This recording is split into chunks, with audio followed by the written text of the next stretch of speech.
আসসালামু আলাইকুম প্রিয় শিক্ষার্থী বন্ধুরা, আজ আমি অষ্টম শ্রেণীর চেঞ্জিং সেন্টেন্সের অ্যাফার্মেটিভ সেন্টেন্স কিভাবে গঠন করা হয়, অ্যাফার্মেটিভ সেন্টেন্স স্ট্রাকচার আজকে আমি তোমাদেরকে শেখাবো।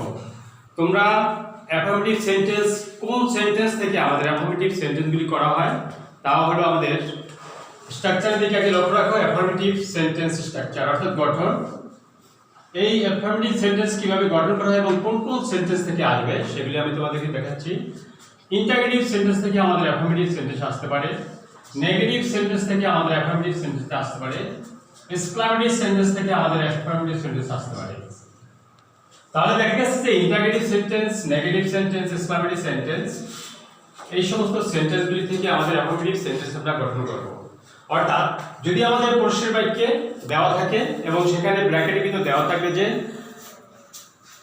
মেকিং চেঞ্জিং সেন্টেন্স, সেখানে দেওয়া থাকবে প্রশ্নটা দেওয়া থাকবে হোয়াট ইজ ইউর নেম, এই প্রশ্নের সামনে দেওয়া থাকবে অ্যাফার্মেটিভ।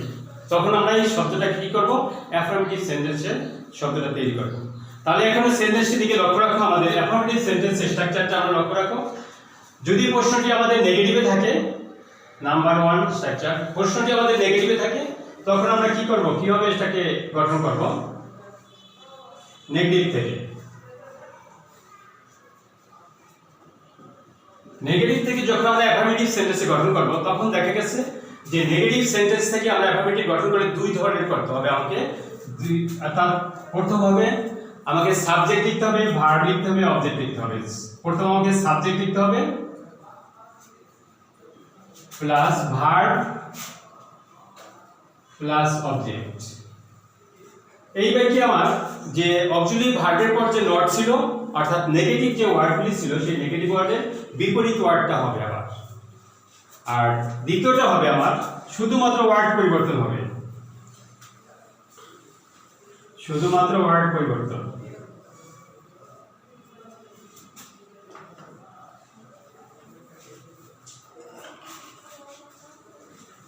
প্রিয় শিক্ষার্থী বন্ধুরা, তোমরা ভালো করে লক্ষ্য রাখো, এই যে শুধুমাত্র ওয়ার্ড পরিবর্তনে কি আমাকে কোনো ওয়ার্ড চেঞ্জ করতে হবে, অথবা কোনো অক্সিলারি ভার্বকে কি আমাকে চেঞ্জ করতে হবে, অথবা কোনো নেগেটিভ ওয়ার্ডকে কি আমার পজিটিভ ওয়ার্ড করতে হবে? না, সরাসরি ওয়ার্ড পরিবর্তনে শুধু সরাসরি ওয়ার্ডগুলি চেঞ্জ হবে।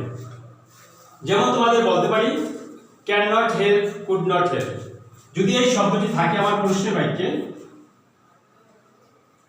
ক্যান নট হেল্প, তখন আমার সরাসরি যে আমার অ্যাফার্মেটিভ সেন্টেন্সটি হবে সেই সেন্টেন্সটি থেকে আমাকে ক্যান নট হেল্প উঠে যায় করতে সরাসরি লিখতে হবে আমাকে মাস্ট, এই শব্দটি ওয়ার্ডটি আমাকে লিখতে হবে। তাহলে দেখা গেছে যদি আমার প্রশ্নটি থাকে he can not help ওবেইং the teachers, তখন সেখানে আমাকে উত্তরটা আসবে হি মাস্ট ওবে দ্য টিচার। তাহলে ক্যান নট হেল্প যখন আমার শব্দটা আসবে তখন আমাকে দ্বিতীয় যে বাক্যের যে মূল ভার্বটি ছিল সেই ভার্বটি আমার চেঞ্জ হয়ে সেখানে আমাকে ক্যান নট হেল্পের সেই ওয়ার্ডটিও উঠে যাবে এবং মূল ভার্বের সেই আইনযুক্ত ওয়ার্ডটি উঠে যায়, সেখানে আমাকে অক্সিলারি ভার্ব মাস্ট বসবে, ক্যান নট হেল্পের পরিবর্তে মাস্ট বসবে। আর মূল ভার্বটি ওবেইং এর পরিবর্তে সেখানে আমাকে মাস্টের পর মূল ভার্বটা প্রেজেন্ট বেস ফর্ম মূল ভার্বটি হবে, তখন আমাকে মূল ভার্বটি প্রেজেন্ট বেস ফর্মে বসাতে হবে। তাহলে দেখা গেছে যে শিক্ষার্থী বন্ধুরা তোমরা ভালো করে লক্ষ্য রাখো, আমি এটাকে এক্সাম্পল টানছি।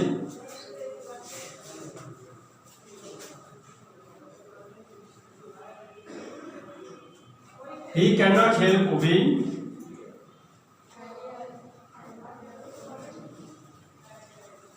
the teachers. Affirmative. ঠিক প্রশ্নটা মানে এভাবে থাকবে he cannot help obeying our teachers। এই শব্দটাকে আমাকে ব্র্যাকেটের ভিতরে দেওয়া আছে অ্যাফার্মেটিভ। তাহলে তোমাদের সবাইকে কি করতে হবে, এটাকে অ্যাফার্মেটিভ সেন্টেন্সে পরিণত করতে হবে। যখন তুমি অ্যাফার্মেটিভ সেন্টেন্সে পরিণত করবে, আমাদের স্ট্রাকচারটা মনে আছে তো, প্রিভিয়াস ক্লাসে যে তোমাদেরকে স্ট্রাকচার শিখিয়েছিলাম সেই স্ট্রাকচারটা ভালো করে লক্ষ্য রাখো। আবারও সেই স্ট্রাকচার দিয়ে লক্ষ্য রাখো, আমাকে টোটাল বাক্য থেকে সাবজেক্টে প্রথম বসাতে হবে। আমি বাক্যটি থেকে সাবজেক্ট বসালাম হি, তারপর বসাতে হবে আমাকে নেগেটিভ ওয়ার্ড আছে can not help. Negative word change হয়ে কি আসবে, আমার নেগেটিভ ওয়ার্ডটি চেঞ্জ হয়ে আমাকে অ্যাফার্মেটিভ ওয়ার্ড আসবে। তাহলে ক্যান নট হেল্প যে ওয়ার্ডটি আছে সেটি চেঞ্জ হয়ে আমাকে মাস্ট শব্দটি বলবে, মাস্ট। এরপর দ্বিতীয় বাক্য হবে কি, এর পরবর্তী স্টেপ আছে আমাদের ওবেইং। এই যে ওবেইং যে মূল ভার্বটি আছে, এই মূল ভার্বটিকে আমার কি করতে হবে, আমি কি আইএনজি তো রেখে দেব? নো বন্ধুরা, তাহলে এই আইএনজি যুক্ত ওয়ার্ডটি আমার ভার্বটি আমার প্রেজেন্ট বেস ফর্ম ভার্ব হয়ে যাবে, অর্থাৎ ওবে হয়ে যাবে। তাহলে দেখেছি অবজেক্ট আমার যা আছে তাই থাকবে।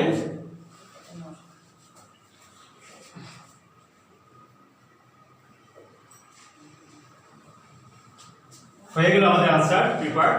তাহলে দেখেন কি হি মাস্ট ওবে দ্য টিচার্স, ঠিক এটাই হবে আমাদের অ্যাফার্মেটিভ সেন্টেন্স। আচ্ছা, প্রথম দিকে যে আমাদের প্রিভিয়াস ক্লাসে প্রথম দিকে আমরা তোমাদেরকে আগেও শিখেছি আর এখন আবার বলতেছি, এটা শিখেলাম। এরপর আছে আমার কি, শুধু তোমার অক্সিলারি ভার্বের পর নট থাকলে নট উঠে যাবে, আমাকে subject plus verb plus object বসাতে হবে। এই অবজেক্টটি অথবা মূল ভার্বটি দুইটার যে কোনো একটি হবে কি, যদি নেগেটিভে থাকে আমাকে পজিটিভে করতে হবে, পজিটিভে থাকলে আমাকে নেগেটিভে করতে হবে। তাহলে দেখো কিরকম থাকবে, he is not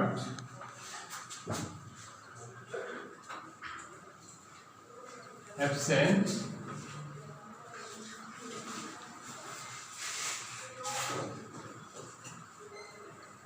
in the class, ঠিক এটাকে আমাকে অ্যাফার্মেটিভ করতে হবে। He is not absent in the class. এবার দেখা গেছে কি, এটা আমাদের রুলসের প্রথম যে রুলসটা ছিল সেখানে সাবজেক্ট নিতে হবে। তাহলে সাবজেক্ট আমার কি আসবে, দেখো হি, তারপর আসবে কি আমার ভার্ব, সাবজেক্টের পর আমার ভার্ব আছে কি ইজ, তাহলে ভার্ব হি ইজ। এরপর আমার অবজেক্ট আছে কি অ্যাবসেন্ট ইন দি ক্লাস। তাহলে এই যে এখানে যে অ্যাবসেন্ট ইন দি ক্লাস শব্দটি আছে আমার, তাহলে এই অ্যাবসেন্ট ইন দি ক্লাসের ভিতরে আমাকে মূল যে ওয়ার্ডটি আছে, টোটাল যে প্রশ্নের ভিতরে মূল ওয়ার্ড সেটা হলো এখানে হি, এটা মূল ওয়ার্ড নয়, এটা হলো সাবজেক্ট। ইজ এটা হলো অক্সিলারি ভার্ব, মূল ভার্ব নয়। নট এটা নেগেটিভ সেন্সে আছে। অ্যাবসেন্ট এটাও নেগেটিভ সেন্সে আছে ইন দি ক্লাস। তার ভিতরে দেখা গেছে তাহলে অ্যাবসেন্ট হবে আমাদের সব, এই অ্যাবসেন্সকে মডিফাই করতে হবে আমাকে, অর্থাৎ মূল যেটা আছে সেই ওয়ার্ডটিকে আমাকে মডিফাই করে নেগেটিভ থাকলে অ্যাফার্মেটিভে আনতে হবে, এবং অ্যাফার্মেটিভে থাকলে সেটা আবার নেগেটিভে যখন আমরা করবো তখন নেগেটিভে নিয়ে যেতে হবে। তো এবার আমরা যখন যেহেতু অ্যাফার্মেটিভ করতেছি, তাহলে অ্যাফার্মেটিভে আমাকে সেন্টেন্সটা আনতে হলে অ্যাবসেন্টের অ্যাফার্মেটিভ কি হবে, present, PRESENT, he is present in the class.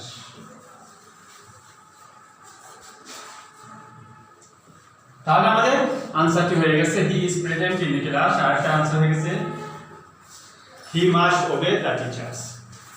Previous ক্লাসে তোমাদের সুন্দর করে যে স্ট্রাকচারটা দেওয়া হয়েছে সেই স্ট্রাকচারটি আবার ফলো করো। সেটা ছিল কি, তোমার আবার লক্ষ্য রাখো যে আমাকে যদি প্রশ্নের বাক্যটি নেগেটিভ হয়, নেগেটিভ হলে আমাকে অ্যাফার্মেটিভে করতে হবে, এবং নেগেটিভ ওয়ার্ডটিকেও যে হেড ওয়ার্ড আছে, অর্থাৎ আমাকে যেটাকে মডিফাই করতে হবে, যে হেড ওয়ার্ডটি আছে সেই হেড ওয়ার্ডটিকেও আমাকে অ্যাফার্মেটিভে আনতে হবে। তাহলে দেখা গেছে he is not absent in the meeting, absent হলে আমার হেড ওয়ার্ড মূল ওয়ার্ডটি, এই হেড ওয়ার্ডটি আমার চেঞ্জ হবে। আর যেহেতু নেগেটিভ সেন্টেন্সটি আছে, আমার প্রশ্নটি নেগেটিভে আছে, সেখানে অবশ্যই নট আর থাকবে না অ্যাফার্মেটিভে, সেখানে আমাকে নট উঠে যাবে, আর অ্যাবসেন্টের পরিবর্তে আমাকে প্রেজেন্ট আসছে। তাহলে দেখা গেছে যে শিক্ষার্থী বন্ধুরা তোমরা ভালো করে লক্ষ্য রাখো, এখানে যে হি শব্দটি ছিল আমি সাবজেক্ট তাই বসেছি, ভার্ব যে ছিল অক্সিলারি ভার্ব ইজ তাও ঠিক তাই আছে, কিন্তু নট অ্যাবসেন্ট এই ওয়ার্ডটি টোটালি উঠে গেছে। নট অ্যাবসেন্ট এই ওয়ার্ডটি টোটালি উঠে যায়, এখানে অ্যাফার্মেটিভ সেন্টেন্স আছে প্রেজেন্ট। তাহলে প্রিয় শিক্ষার্থী বন্ধুরা, যতই তোমরা কঠিন মনে করো, আসলে কিন্তু একটু রুলসের দিকে লক্ষ্য রেখে নিয়মতান্ত্রিক এই ওয়ার্ডগুলি যে আমাদের চেঞ্জ হয়, যে ওয়ার্ডটা সেই হেড ওয়ার্ডটার দিকে লক্ষ্য রাখলে আমরা মূল বুঝতে পারবো যে আমাকে কি চেঞ্জ করতে হবে, কোন ওয়ার্ডটা চেঞ্জ করতে হবে। তাহলে হি is present, the not absent এইটা ছিল আমার হেড ওয়ার্ড, এটা চেঞ্জ হয়ে প্রেজেন্ট আসছে ইন দি ক্লাস। আবার আমাকে দ্বিতীয় সূত্র ছিল শুধুমাত্র ওয়ার্ড পরিবর্তনের মাধ্যমে।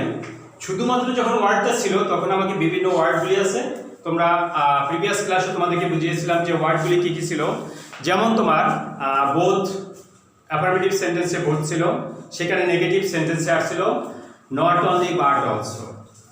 যখন আমার প্রশ্নের বাক্যে নট অনলি বাট অলসো ছিল, তখন সেই নট অনলি বাট অলসো আমার টোটালি উঠে গেছে, এবং ইভেন কি যখন আমি অ্যাফার্মেটিভ করতে গেছি তখন নট অনলি বাট অলসোর যে প্রশ্নবোধক চিহ্ন ছিল, অর্থাৎ আমার যে প্রশ্নটা ছিল সেখানে সেখানে কিন্তু মূল ভার্বটি ছিল আমার সিঙ্গুলার। শিক্ষার্থী বন্ধুরা ভালো করে লক্ষ্য রাখো, সেখানে মূল ভার্বটি ছিল সিঙ্গুলার। যখনই আমি এটাকে অ্যাফার্মেটিভ করে নিয়ে আসছি তখন বোথ শব্দটি আসার পরেই মূল ভার্বটি কিন্তু তখন আমার প্লুরাল নাম্বার হয়ে গেছে।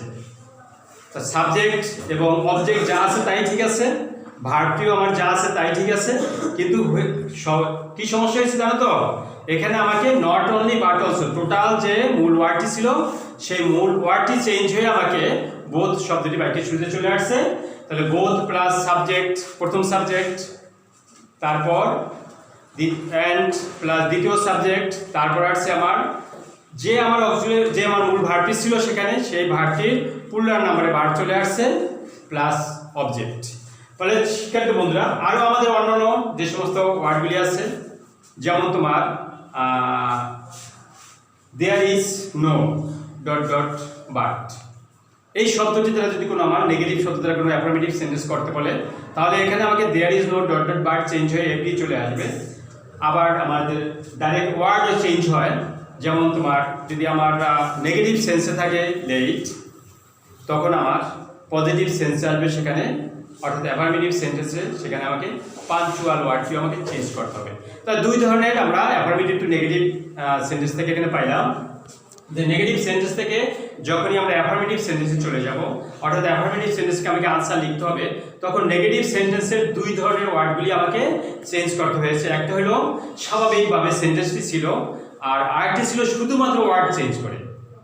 তাই প্রিয় শিক্ষার্থী বন্ধুরা তোমরা ভালোভাবে বুঝতো আগামী ক্লাসে তোমরা আমাদের যে এক্সারসাইজগুলো দেওয়া ছিল এবং আমাদের শীট লক্ষ্য করে সেই শীটের ভিতরে অনেকগুলো এক্সারসাইজ দেওয়া আছে, সেই এক্সারসাইজগুলি ফলো করে তোমরা আগামী ক্লাসে যখনই আমাদের করোনা বিরুদ্ধে অবস্থান চলে যায়, স্কুল খুলবে, তখন তোমরা ষষ্ঠ শ্রেণী শিক্ষকের নিকট তোমাদের আনসার শীট জমা দিবে।